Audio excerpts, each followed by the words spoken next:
Assalamualaikum warahmatullahi wabarakatuh. Yang pertama-tama dan paling utama, marilah kita panjatkan puji syukur atas kehadirat Allah Subhanahu wa taala yang telah memberikan kita nikmat kesehatan, nikmat iman, nikmat ketakwaan, dan nikmat belajar yang seperti yang kita lakukan dan kita rasakan saat ini. Tidak lupa pula salawat serta salam terjunjung tinggi kepada Nabi Muhammad SAW telah memberikan kita yang terbawa kita dari alam kejayaan, alam kegelapan menuju alam yang terang benderang seperti yang kita rasakan saat ini. Tidak lupa pula saya berterima kasih kepada dosen pengampu mata kuliah manajemen operasional yaitu Bapak Usman SMMM. Terima kasih Bapak. Ya, selanjutnya kami dari kelompok 3 akan memaparkan materi tentang sumber daya manusia dan desain pekerjaan. Tidak lupa pula kami dari kelompok 3 akan memperkenalkan diri. Perkenalkan, nama saya Al-Fatir Aditya Perdana dengan NIM B1B1231155. Saya di sini selaku moderator. Selanjutnya saya akan memperkenalkan anggota kelompok saya yang terdiri dari 8 orang, yakni Rantika Amalia Zainal dengan NIM B1B1231125, Rizka Panandasari dengan NIM B1B1231126, Salim Ramadhani dengan NIM B1B1231131, Salaisa dengan NIM B1B1231134, Waude Sri Munawati dengan NIM B1B1231148, Disti Dwi Aprilia dengan NIM B1B1231160, Muhammad Ilham Hidayat Mansur dengan NIM B1B1231186, Tasya Wulandari Irwan dengan NIM B1B1232219. Itulah tadi perkenalan dari kelompok ini. Selanjutnya saya akan membacakan materi pendahuluan tentang sumber daya manusia dan desain pekerjaan. Ya, suatu perusahaan dalam melaksanakan kegiatannya, baik perusahaan yang bergerak di bidang barang maupun jasa, akan berusaha untuk mencapai tujuan yang telah ditetapkan sebelumnya. Satu hal yang harus diperhatikan bersama yaitu bahwa keberhasilan berbagai aktivitas di dalam perusahaan dalam mencapai tujuan bukan hanya tergantung pada keunggulan teknologi dan personal yang tersedia, sarana ataupun prasarana yang dimiliki, melainkan juga tergantung pada aspek sumber daya manusia. Selanjutnya, faktor sumber daya manusia ini merupakan elemen yang harus diperhatikan oleh perusahaan. Sumber daya manusia berperan strategis dalam memberikan nilai tambah untuk mendapatkan keunggulan kompetitif. Sumber daya manusia yang menentukan kemampuan perusahaan dalam memenangkan persaingan.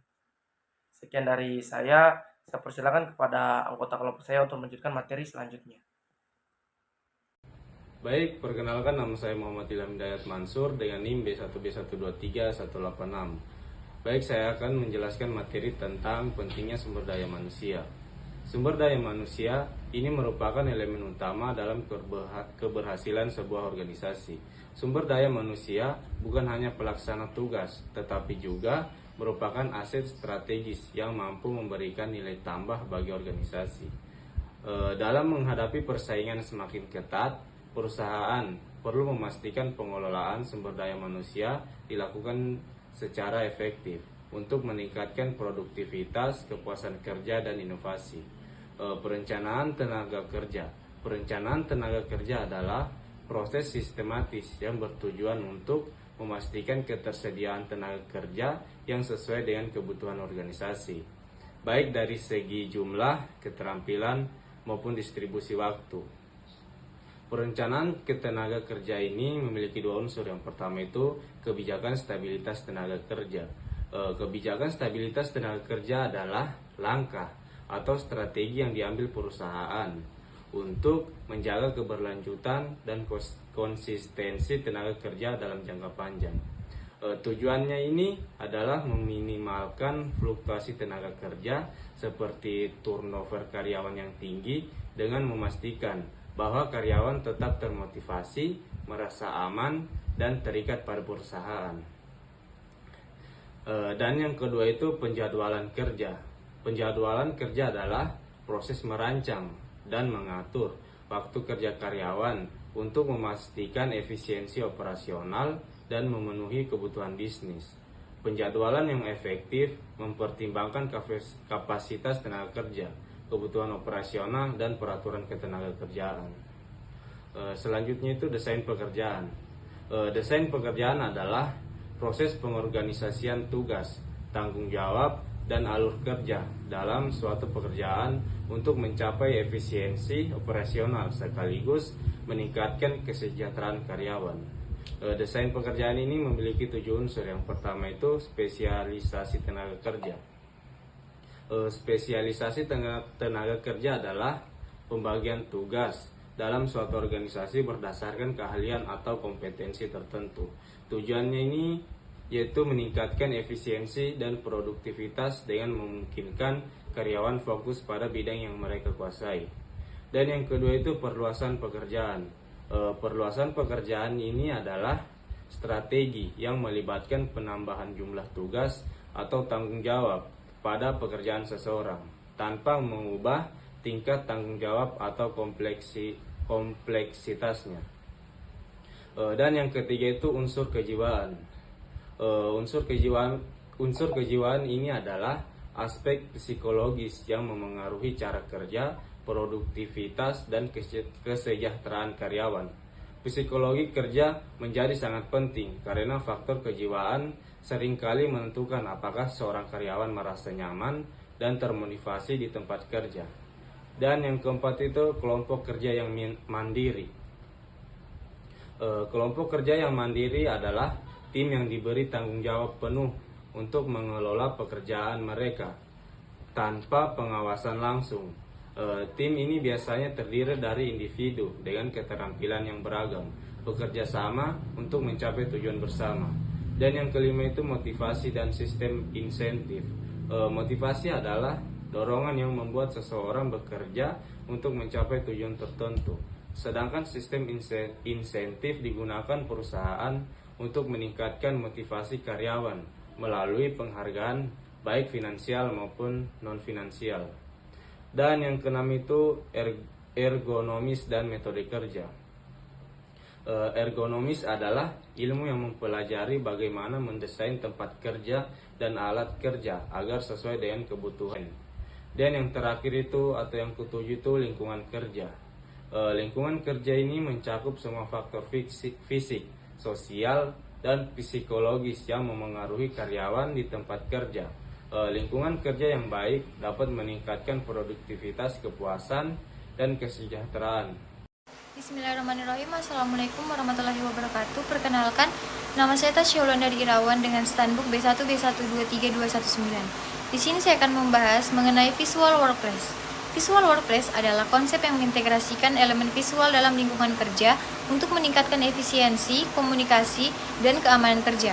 Prinsip dasar dari visual workplace adalah untuk menyediakan informasi yang jelas, mudah diakses, dan relevan bagi karyawan untuk mendukung pengambilan keputusan yang cepat dan akurat. Ada beberapa jenis. Yang pertama ada penggunaan alat visual. Penggunaan alat visual adalah strategi dalam manajemen dan operasional untuk menyampaikan informasi secara efektif menggunakan elemen-elemen seperti gambar, diagram, grafik, atau simbol. Tujuannya adalah membuat informasi lebih mudah dipahami, meningkatkan komunikasi, dan mempercepat proses pengambilan keputusan. Yang kedua ada pemeliharaan dan penempatan. Pemeliharaan dan penempatan merupakan aspek penting dalam manajemen sumber daya fisik yang bertujuan menjaga alat, bahan, atau fasilitas tetap fungsional dan terorganisir dengan baik. Pemeliharaan adalah proses memastikan alat, mesin, atau fasilitas dapat beroperasi dengan optimal selama mungkin. Sedangkan penempatan mengacu pada pengaturan lokasi, alat, bahan, fasilitas di tempat kerja untuk meningkatkan efisiensi dan keselamatan. Yang ketiga ada sistem yang terfokus. Sistem yang terfokus adalah pendekatan manajemen yang mengarahkan seluruh sumber daya organisasi pada satu tujuan utama atau prioritas. Sistem ini membantu organisasi mencapai tujuan dengan cara yang lebih efektif dan efisien. Dan yang terakhir ada penyediaan data. Penyediaan data adalah aktivitas mengumpulkan, menyimpan, dan menyajikan informasi yang relevan untuk membantu pengambilan keputusan. Data yang akurat, relevan, dan terkini menjadi kunci bagi keberhasilan operasional perusahaan. Bismillahirrahmanirrahim. Assalamualaikum warahmatullahi wabarakatuh. Perkenalkan, nama saya Desti Dwi Aprila dengan NIM B1B123160. Baik, langsung saja saya akan melanjutkan presentasi dari teman saya pada bagian strategi sumber daya manusia. Yang pertama, strategi produk. Perubahan dalam strategi produk seperti peluncuran produk baru, perubahan desain, atau peningkatan kualitas akan berdampak langsung pada kebutuhan sumber daya manusia. Perusahaan mungkin memerlukan karyawan keahlian baru atau perlu melatih karyawan yang ada untuk memenuhi standar kualitas yang lebih tinggi. Nah, strategi produk itu terbagi atas 4. Yang pertama, keahlian yang dibutuhkan. Kesenjangan keterampilan, perusahaan seringkali kesulitan menemukan karyawan yang memiliki keterampilan yang tepat untuk menjalankan tugas-tugas tertentu. Hal ini biasa disebabkan oleh perkembangan teknologi yang cepat atau perubahan dalam tuntutan pasar. Yang kedua itu adalah bakat yang dibutuhkan. Nah, sangat sulit untuk mengukur bakat.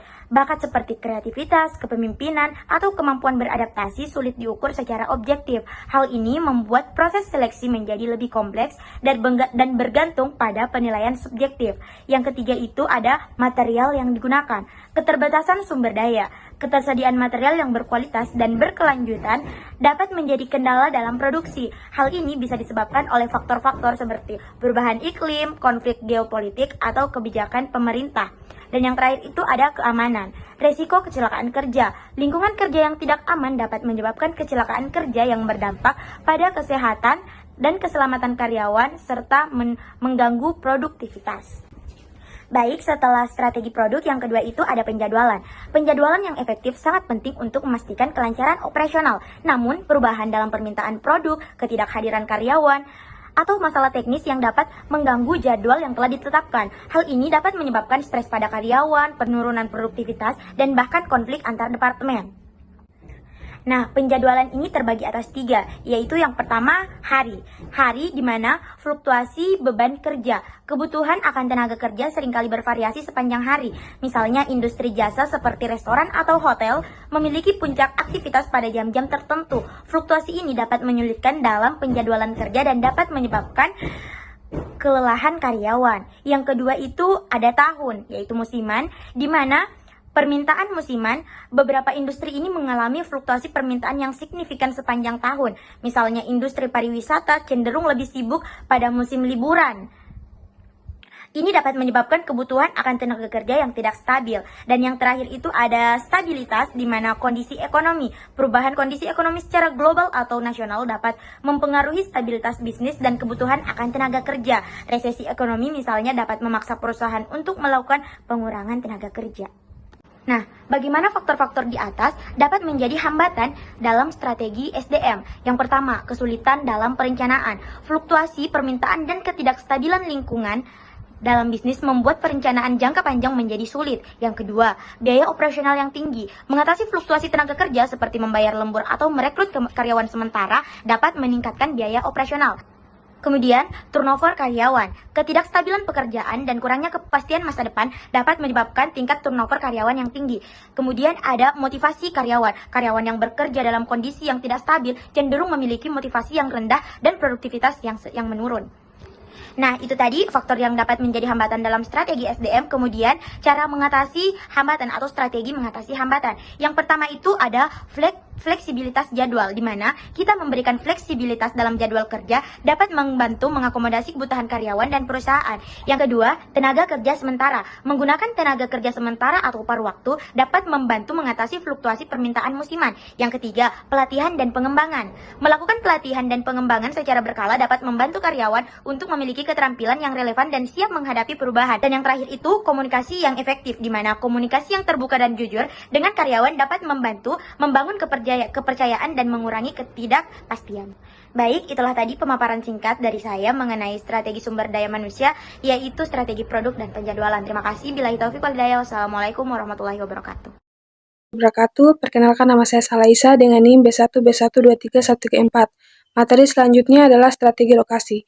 Keputusan untuk mengubah lokasi perusahaan atau membuka cabang baru akan memiliki implikasi yang signifikan terhadap strategi SDM. Perusahaan perlu mempertimbangkan ketersediaan tenaga kerja di lokasi baru, biaya hidup, dan perbedaan budaya kerja. Selain itu, relokasi karyawan juga dapat menjadi tantangan yang besar, baik dari segi finansial maupun emosional. Adapun yang harus kita perhatikan, yang pertama adalah iklim. Iklim yang ekstrim seperti terlalu panas atau terlalu dingin dapat mempengaruhi kenyamanan dan produktivitas karyawan. Yang kedua ada suhu. Suhu ruangan yang terlalu dingin atau panas dapat mengganggu konsentrasi dan fokus karyawan. Yang ketiga ada cahaya. Pencahayaan yang tidak memadai atau terlalu terang dapat menyebabkan kelelahan mata, sakit kepala, dan penurunan produktivitas. Yang terakhir ada kualitas suara. Bising atau suara yang mengganggu dapat menghambat konsentrasi dan fokus karyawan.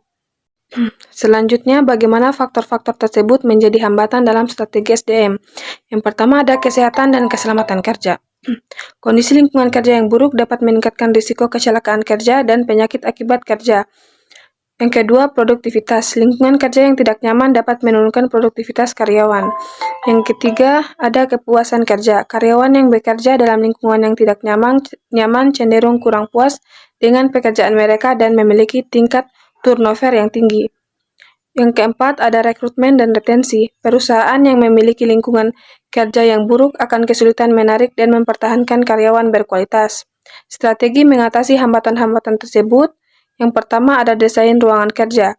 Mendesain ruangan kerja yang ergonomis dan nyaman dengan memperhatikan faktor-faktor seperti pencahayaan, suhu, dan akustik. Yang kedua ada sistem ventilasi. Memastikan adanya sistem ventilasi yang baik untuk menjaga kualitas udara dalam ruangan. Yang ketiga ada istirahat yang cukup. Memberikan waktu istirahat yang cukup bagi karyawan untuk memulihkan energi. Yang keempat ada program kesehatan. Melaksanakan program kesehatan dan keselamatan kerja untuk menjaga kesehatan dan kesejahteraan karyawan. Selanjutnya, strategi proses. Strategi proses dalam manajemen sumber daya manusia merujuk pada pendekatan sistematis yang diterapkan untuk mengelola dan mengoptimalkan berbagai aspek terkait pengelolaan karyawan dalam organisasi. Ini mencangkup penggunaan teknologi, peralatan, dan prosedur keamanan yang efektif untuk meningkatkan efisiensi dan efektivitas operasional. Yang pertama, teknologi. Penggunaan teknologi dalam manajemen sumber daya manusia sangat krusial. Teknologi dapat meningkatkan efisiensi proses perekrutan, pelatihan, dan pengembangan karyawan. Yang kedua, peralatan dan mesin yang digunakan. Dalam konteks industri, pemilihan peralatan dan mesin yang tepat berpengaruh pada produktivitas karyawan. Peralatan yang modern dan efisiensi dapat meningkatkan output kerja serta mengurangi risiko kecelakaan kerja. Yang ketiga, keamanan. Aspek keamanan dalam lingkungan kerja adalah hal yang tidak boleh diabaikan. Perusahaan harus memastikan bahwa semua prosedur keamanan diikuti dengan ketat untuk melindungi karyawan dari potensi bahaya.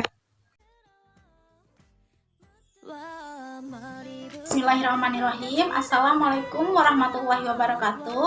Perkenalkan, nama saya Rizka Penandasari dengan NIM B1 B123 126. Baiklah, kali ini saya akan melanjutkan hasil presentasi dari kelompok kami, yaitu bagian strategi sumber daya manusia.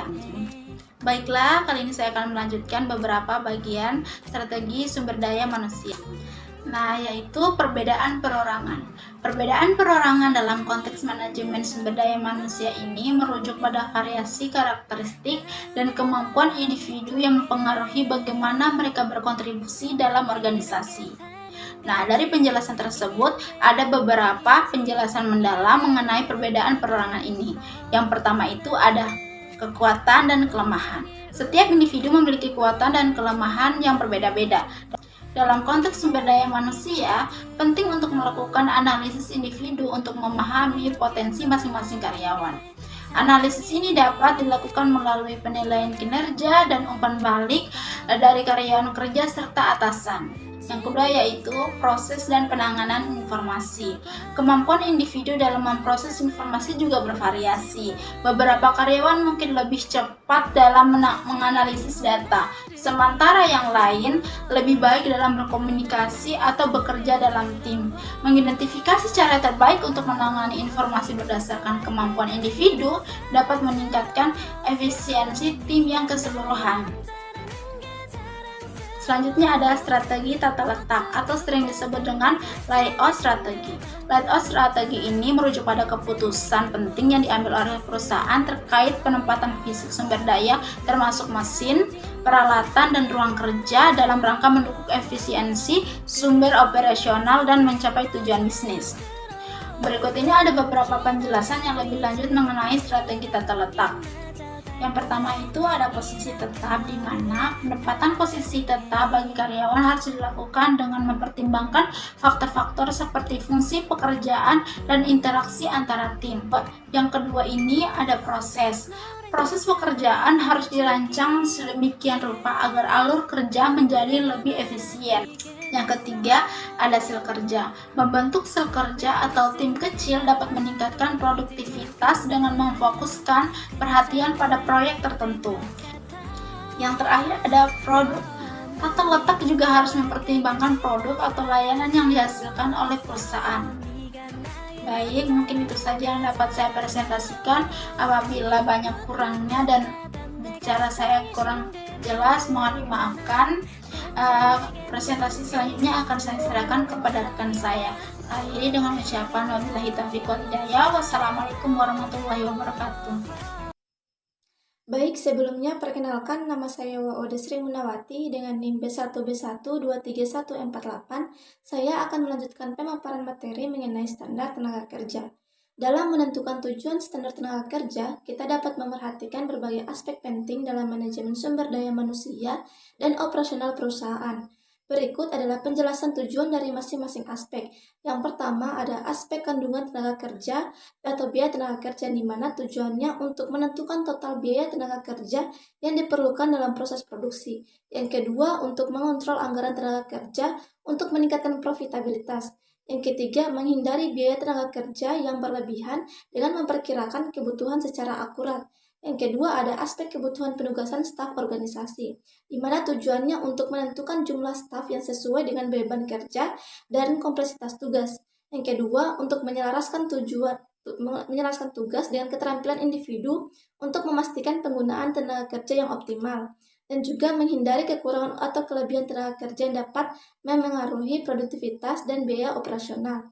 Yang ketiga ada aspek estimasi biaya dan waktu sebelum produksi dilakukan, di mana tujuannya dalam perencanaan anggaran dengan menghitung biaya tenaga kerja sebelum produksi dimulai, dan juga menentukan jadwal produksi yang realistis untuk menghindari keterlambatan. Dan yang ketiga untuk meminimalkan risiko biaya tambahan akibat perhitungan waktu yang tidak akurat. Yang keempat ada banyaknya operator dan keseimbangan kerja. Tujuannya untuk menentukan jumlah operator yang diperlukan untuk setiap tahap produksi. Yang kedua, mencapai keseimbangan kerja di seluruh lini produksi untuk menghindari waktu tunggu atau beban kerja yang berlebihan. Yang ketiga, meningkatkan output dengan memaksimalkan kapasitas produksi. Yang kelima, yaitu aspek produksi yang diinginkan. Tujuannya untuk menetapkan target produksi berdasarkan standar kerja yang ditentukan. Selanjutnya yaitu mengukur dan memantau output terhadap target untuk memastikan bahwa tujuan perusahaan tercapai. Dan terakhir, memudahkan perencanaan strategis dan pengambilan keputusan bisnis.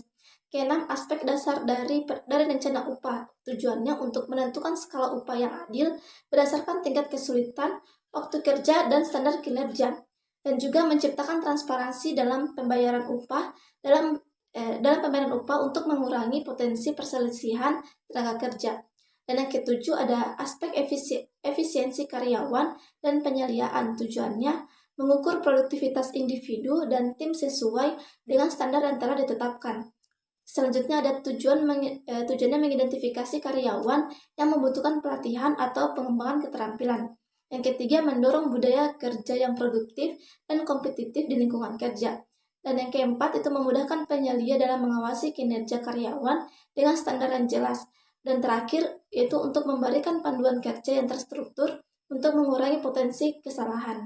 Baik, itu saja dari saya. Jika ada salah atau kurang, mohon dimaafkan. Terima kasih. Assalamualaikum warahmatullahi wabarakatuh. Assalamualaikum warahmatullahi wabarakatuh. Perkenalkan, nama saya Salim Ramadhani dengan NIM B1B1231131. Kali ini saya akan membawakan materi mengenai metode penentuan standar tenaga kerja. Manajer operasional dapat menetapkan standar pekerja yang benar, yaitu secara tepat dapat menentukan rata-rata waktu yang dibutuhkan seorang karyawan untuk melaksanakan aktivitas tertentu dalam kondisi kerja normal. Penetapan standar pekerja dapat menggunakan 4 cara, yaitu 1. Pengalaman masa lalu atau work sampling. Standar pekerja dapat diperkirakan berdasarkan pengalaman masa lalu atau historical experience. yaitu berapa jam pekerja yang dibutuhkan untuk melakukan suatu pekerjaan. Standar masa lalu mempunyai kelebihan karena secara relatif mudah dan murah untuk didapatkan. Standar masa lalu biasanya didapatkan dari kartu waktu produksi atau dari data produksi. Selanjutnya, studi waktu atau time study merupakan pencatatan waktu sebuah sampel kinerja pekerja dan menggunakannya sebagai dasar untuk menetapkan waktu standar. Adapun langkah yang dilakukan adalah sebagai berikut, yaitu definisikan pekerjaan yang akan diamati. Bagilah pekerjaan menjadi elemen yang tepat. Tentukan banyaknya pengamatan yang harus dilakukan. Jumlah siklus atau sampel yang dibutuhkan. Hitung waktu dan catat waktu elemen serta tingkat kinerja. Hitung waktu siklus rata-rata yang disebut waktu siklus pengamatan rata-rata, average observed cycle time, yang merupakan rata-rata aritmatika dari waktu setiap elemen yang diukur, yang disesuaikan dari pengaruh yang tidak biasa untuk setiap elemen. Selanjutnya, standar waktu yang telah ditentukan atau predetermined time study. Standar waktu yang telah ditetapkan merupakan perkembangan dari gerakan dasar yang disebut sebagai Terblick. Istilah Terblick ditemukan Frank Gilbert diejah terbalik dan posisi T dan H ditukar. Terblick mencakup aktivitas seperti memilih, select, mengambil, grabs, mengarahkan, position, merakit, assemble, menjangkau, reach, memegang, hold, beristirahat, rest, dan meneliti, inspect. Aktivitas-aktivitas ini dinyatakan dalam satuan pengukuran waktu, time measurement unit atau TMU, yang sama dengan 0,00001 jam atau 0,0006 menit. Selanjutnya, pengambilan sampel kerja. Metode keempat untuk menentukan standar produksi atau pekerja adalah pengambilan sampel kerja yang dikembangkan di Inggris oleh L. Tippett di tahun 1930.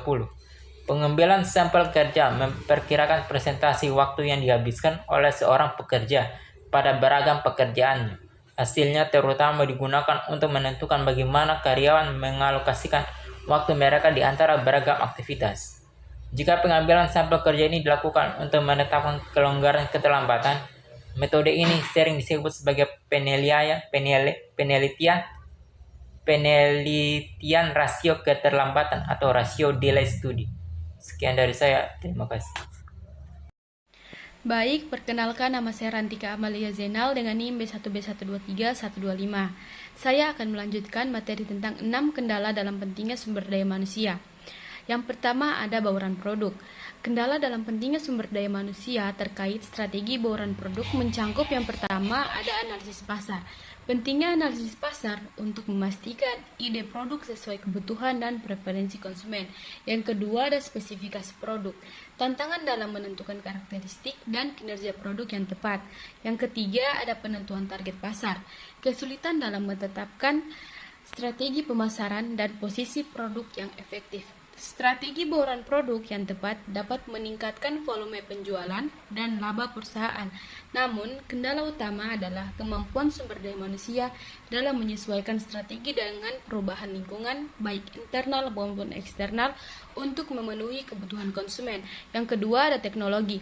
Teknologi memberikan manfaat dalam meningkatkan produktivitas dan efektivitas sumber daya manusia, namun juga menimbulkan kendala seperti keamanan data, automatisasi, isu kesehatan mental, resistensi perubahan, dan integrasi antar departemen.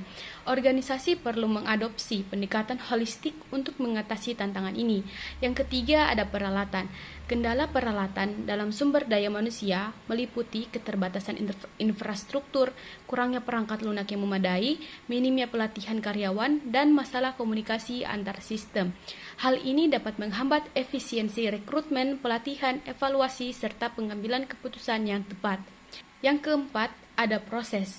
Kendala proses dalam sumber daya manusia meliputi keterjelasan prosedur, kurangnya koordinasi antar departemen, proses rekrutmen yang tidak efektif, dan pelatihan yang tidak terstruktur. Hal ini menghambat pengambilan keputusan, kolaborasi, serta adaptasi karyawan terhadap perubahan, sehingga mengurangi efektivitas sumber daya manusia dalam mendukung tujuan pemasaran. Yang kelima ada lokasi. Kendala lokasi dalam sumber daya manusia meliputi keterbatasan akses ke talenta berkualitas di daerah terpencil, infrastruktur transportasi yang buruk, serta kurangnya fasilitas pelatihan dan ruang kerja yang memadai. Hal ini menghambat mobilitas, produktivitas, dan motivasi karyawan, sehingga memengaruhi efektivitas strategi pemasaran. Yang terakhir ada tata letak. Kendala tata letak dalam sumber daya manusia meliputi kurangnya komunikasi dan kolaborasi antar lokasi tim yang terpisah, serta ruang kerja yang tidak teratur. Hal ini menghambat aliran informasi, pengambilan keputusan, produktivitas, dan respon perusahaan terhadap perubahan pasar. Baik, sekian materi dari saya. Terima kasih. Wassalamualaikum warahmatullahi wabarakatuh. Materi yang telah dipaparkan oleh teman-teman saya, selanjutnya saya akan menyimpulkan hasil yang telah dipaparkan oleh mereka, yaitu peran strategi sumber daya manusia dalam mendukung keberhasilan operasional perusahaan. Sumber daya manusia tidak hanya dianggap sebagai pelaksana tugas, tetapi juga aset penting yang memberikan nilai tambah dan keunggulan kompetitif bagi organisasi. Dalam upaya mencapai tujuan perusahaan, pengelolaan sumber daya manusia yang efektif memerlukan perencanaan yang matang, desain pekerjaan yang efisien, serta lingkungan kerja yang mendukung. Dengan melaksanakan rekomendasi tersebut, perusahaan dapat menciptakan pengelolaan tenaga kerja yang lebih adaptif, produktif, dan mampu menghadapi tantangan persaingan di masa depan. Hal ini juga akan membantu organisasi mencapai tujuan strategisnya dengan lebih efektif dan efisien. Itulah tadi kesimpulan dan pemaparan materi dari teman saya. Lebih dan kurangnya mohon dimaafkan. Saya akhiri, wabillahi taufiq wal hidayah. Wassalamualaikum warahmatullahi wabarakatuh.